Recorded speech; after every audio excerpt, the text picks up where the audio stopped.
Revenue വകുപ്പിന്റെ കൈവശമുള്ള V R. Krishnaiyer municipal stadium Thalassery municipality കൈമാറുന്നതുമായി ബന്ധപ്പെട്ട നടപടികൾ ത്വരിതപ്പെടുത്തും.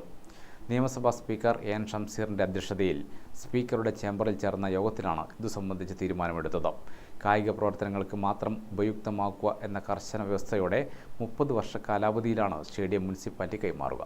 ഫെയർ വാല്യുവിന്റെ അടിസ്ഥാനത്തിൽ റവന്യൂ വകുപ്പ് നിലവിൽ നിശ്ചയിച്ച പാട്ടത്തുക കണ്ടെത്തുക പ്രയാസകരമായതിനാൽ ഭൂപതിവ് ചട്ടങ്ങളുടെ അടിസ്ഥാനത്തിൽ സൗജന്യ നിരക്കിൽ സ്റ്റേഡിയവും കോംപ്ലക്സും മുനിസിപ്പാലിറ്റി കൈമാറുന്നതിന് റവന്യൂ വകുപ്പ് പുതുക്കിയ പ്രപ്പോസൽ ധനകാര്യ വകുപ്പിന് സമർപ്പിക്കും. തുടർന്ന് ക്യാബിനറ്റിന്റെ പരിഗണനയ്ക്ക് അയക്കുന്നതിനും തീരുമാനിച്ചിട്ടുണ്ട്. റവന്യൂ വകുപ്പ് principal secretary Tinku Biswal, land revenue commissioner doctor A. Kaushikan, finance expenditure secretary Keshavendrakumar, revenue വകുപ്പ് അഡീഷണൽ സെക്രട്ടറി ഷീബ ജോർജ്, സ്പീക്കറുടെ private secretary T. Manoharan Nair, additional private സെക്രട്ടറിമാരായ S. Biju, S. K. Arjun തുടങ്ങിയവർ യോഗത്തിൽ പങ്കെടുത്തു. News desk Gramika news.